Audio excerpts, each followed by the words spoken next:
down to Taylorsville, North Carolina, and Friendship Lutheran Church.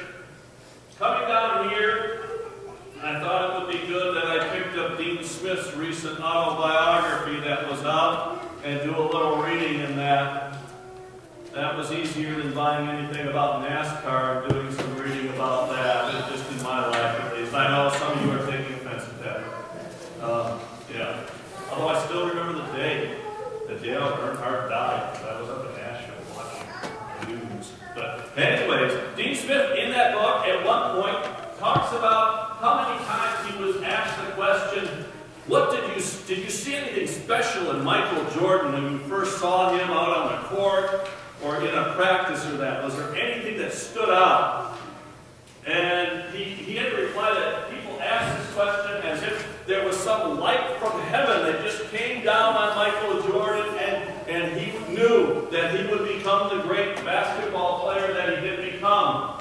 To which he would have to continuously say, no, there was no light from heaven shining down on Michael Jordan. There was nothing that made him stand out from any other of the good players on the team when he first saw him play. Now the opposite happens in our text today. Now there's not a lot shining down from heaven, but the disciples clearly see Jesus is brighter than usual, and he's accompanied, he is in conversation with Moses and Elijah, and it is clear to them at least, unlike it was for Dean Smith on Michael Jordan, it was clear for them that not only was this Jesus of Nazareth, the one that they walked many a mile with and dirtied their sandals with, who had been just as tired and hungry and lonely at times as they had been while walking on this trail. Not only was all that true, but also that he was the Messiah. That he was filled with God's holiness, and that was shining through his humanity as well. But rather than take it in, Peter is kind of like Mary when Jesus comes to visit Mary and Martha, and Martha says to Jesus and barks at him, hey, have Mary come and help me out here. Peter barks out instead, let's build 3 booths, one for you, one for Elijah, one for Moses. Let's make this moment last as long as possible.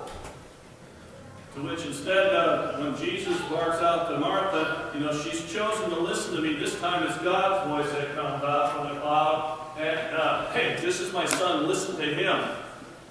Don't worry about the booths, so to speak. But that can be difficult because some of you can probably relate to this. Peter building the booths and wanting to make this moment last is kind of like at times us grabbing our cameras and wanting to capture this moment for posterity or film it nowadays with the camera phone. Or you might be so busy with the party, setting up the candles and the cake and all that, that you're oblivious to what's really going on because you're doing all this preparation or you're wanting to film it and that type of stuff. Instead of just listening or taking it all in or being present at the event. Listening is hard.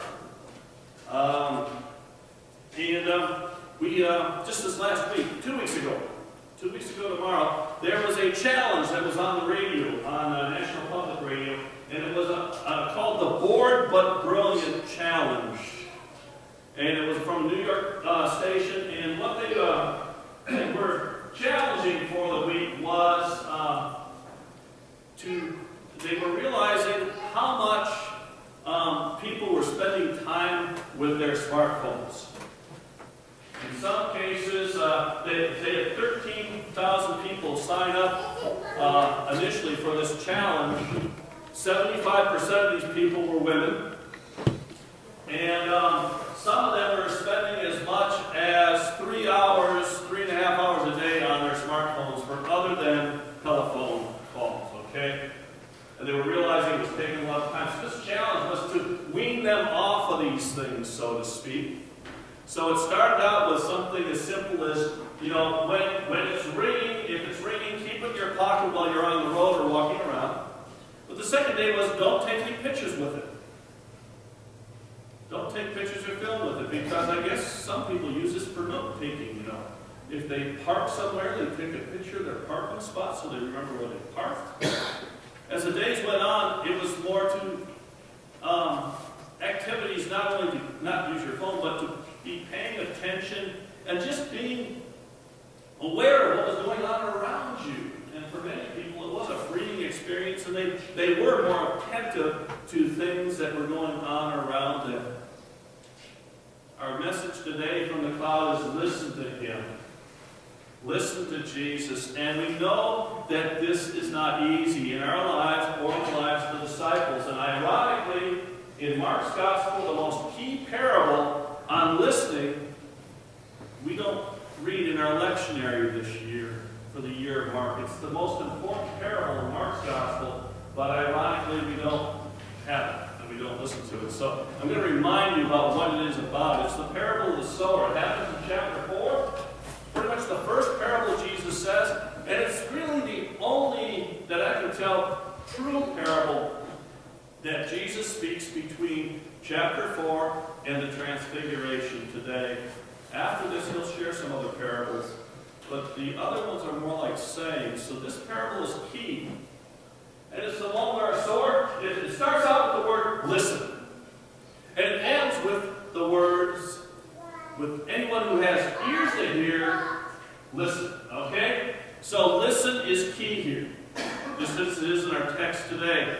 And so, a sower goes out to sow. Some of it falls on the path. Some of it falls on rocky ground. Some of it falls among thorns. And some falls on the good soil. And of course, there's the description. The stuff on the rocky path gets taken away by the birds right away and has no chance to put roots down at all. The stuff on the rocks is shallow ground, so the roots go down, but has no depth of soil. So when the sun comes out, it goes up.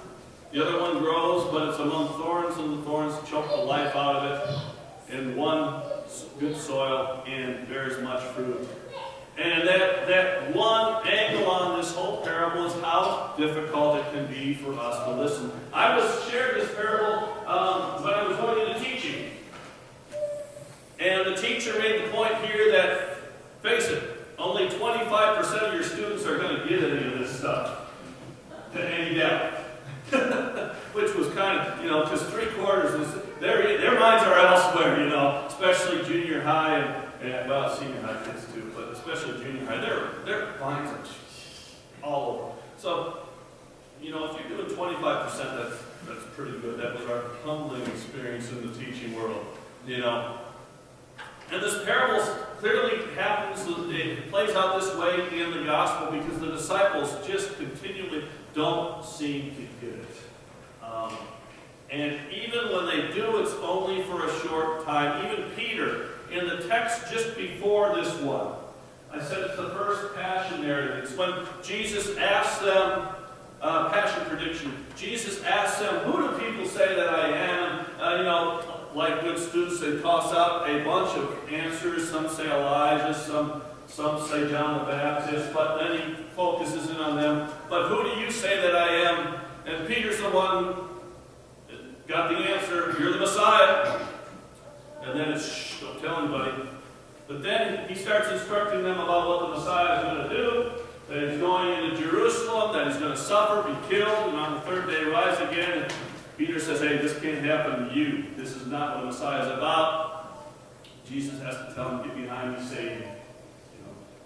You're just not listening. And this will go on several times. And in the midst of this, we have this word today, listen. Pay attention to Jesus' life. Pay attention to his life and what he's doing. But that is not easy for the disciples, and it's not easy for us. But there's a connection here today. As I was going through some of this, there is a connection between transfiguration and listening. Between seeing holiness shine through one's humanity and maybe this listening thing about what's so important on doing it. And what made the connection attention for me today was that line, seeing holiness shine through one's humanness.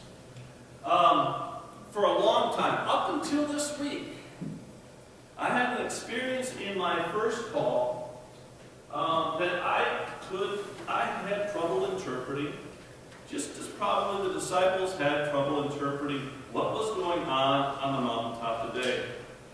I had a woman who was dying. She is a test case, or she was. You can read about her in Hershey Medical Journals, not the chocolate factory, but Hershey Medical Center, because she had a rare disease of the esophagus and that, similar to lupus, but it was not lupus. And it's the first time they encountered it, so she's written up a lot. And she'd have to periodically go down to Hershey to have her esophagus stretched open so that she could swallow again. She did this for about 20 years. And she defied medical expectations by living longer than they were expecting to. But finally, she was dying. Hospice was in. She was at home. Her daughters had come into town. And I got called at like 12, 1, 2 in the morning. It was very early in the morning. Got called up and said, we're not sure she's going to make it till the morning. Can you come over? And I did. And when I got there, got let in. And the lights were dim. It was quiet. It looked like a slumber party in the sense that the bed was in the living room by this point, a large bed, not just it wasn't a hospital bed. I think it was their bed. But anyways, it was a large bed, and beside her, laying on both sides, were her daughters. It looked like a slumber party. Sitting with Mom, laying with Mom, just stroking her hair, being with her. Bill, her husband, and I talked. We had prayers. We talked about a lot of stuff until they got over this panic attack of her health situation, and everything kind of seemed to level out. And I went home. And during this slumber party scene here in the low lights and that, I never met Catherine's daughters before. They looked at me about women in their low 30s. And Catherine's in her 70s. The next day I come over to check on them. The one daughter answers the door, and I didn't remember her. She's actually in her 50s or upper 40s. Both of them are older than I'd seen. It was like, for that evening there, everything looked younger and earlier than what it's like I saw them with their mom, and they were like their daughters, young daughters again. And for the longest time, I could not figure out what was I seeing. I mean, in one sense, there are some readings elsewhere that didn't quite fit the situation, but it's the closest thing I had until I read these lines from Frederick Buechner about holiness shining through one's humanity. And what I was seeing that evening was holiness. Holiness expressed between a dying mother and her daughters who loved their mom dearly and she loved them. That's what I saw shining through, and it altered my vision that night, and I could not figure it out for the longest time. We're getting up on 20 years now, trying to figure this critter out, until reading one of my mentors, Frederick Buechner, talking about holiness shining through one's humanity. And last year, when I was on my own at Friendship, I'd have a pastor come in every couple of months to help give me a Sunday off from preaching. And Ken Tonneson, Phil Tonneson's dad, some of you know Phil Tonneson. Ken Tonneson was a pastor at Mount Pisgah, and he came in to preach on this Sunday, Transfiguration Sunday, and he talked about how he ended up doing his daughter's wedding, and how her walking down the aisle that day, she was transfigured for him. She was just different. And I knew what he was talking about because I've seen that in weddings. I've experienced that in weddings with people that I've officiated at. But, he described that transfiguring That's transfiguration of his daughter she was walking down the aisle, which is why I don't want to do my daughter's wedding, because I won't make it through. Don't want to do my son's either, because I won't make it through either one of them. But he was bold enough to do that, and he talked about it, shared how it was different. You've seen this too. Frederick Beaver talked about just some of the ordinary events of our lives. Seeing a child at play or a woman working in the garden. We hear, she's out of the room right now, but women who are expecting, I'll talk about that glow, which is holiness shining through from the life that is being formed within her. Now, I know sometimes you feel like rather than transfigured, you're disfigured for a while, but it is a transfiguration. It is there. When we pay attention and are watchful and listening as well. Lent is a chance to do that. Let me share you a line of, for me, what Lent is really about. It can be about giving something up, but maybe it's replacing something that's easier to do, or just paying attention a little more closely. This is a favorite quote. I've used this with graduates who are graduating from high school or college, but it fits for any time in our life, and it is from Frederick Beaver, who's now up at this, he's 84 now. 84, I believe. But anyways, he writes, I discovered that if you really keep an eye peeled to it and your ears open, if you really pay attention to it, even such a limited and limiting life as the one I am living in Vermont, it was still opened up to extraordinary vistas. Taking your children to school, kissing your wife goodbye, eating lunch with a friend, trying to do a decent day's work, hearing the rain patter against the window.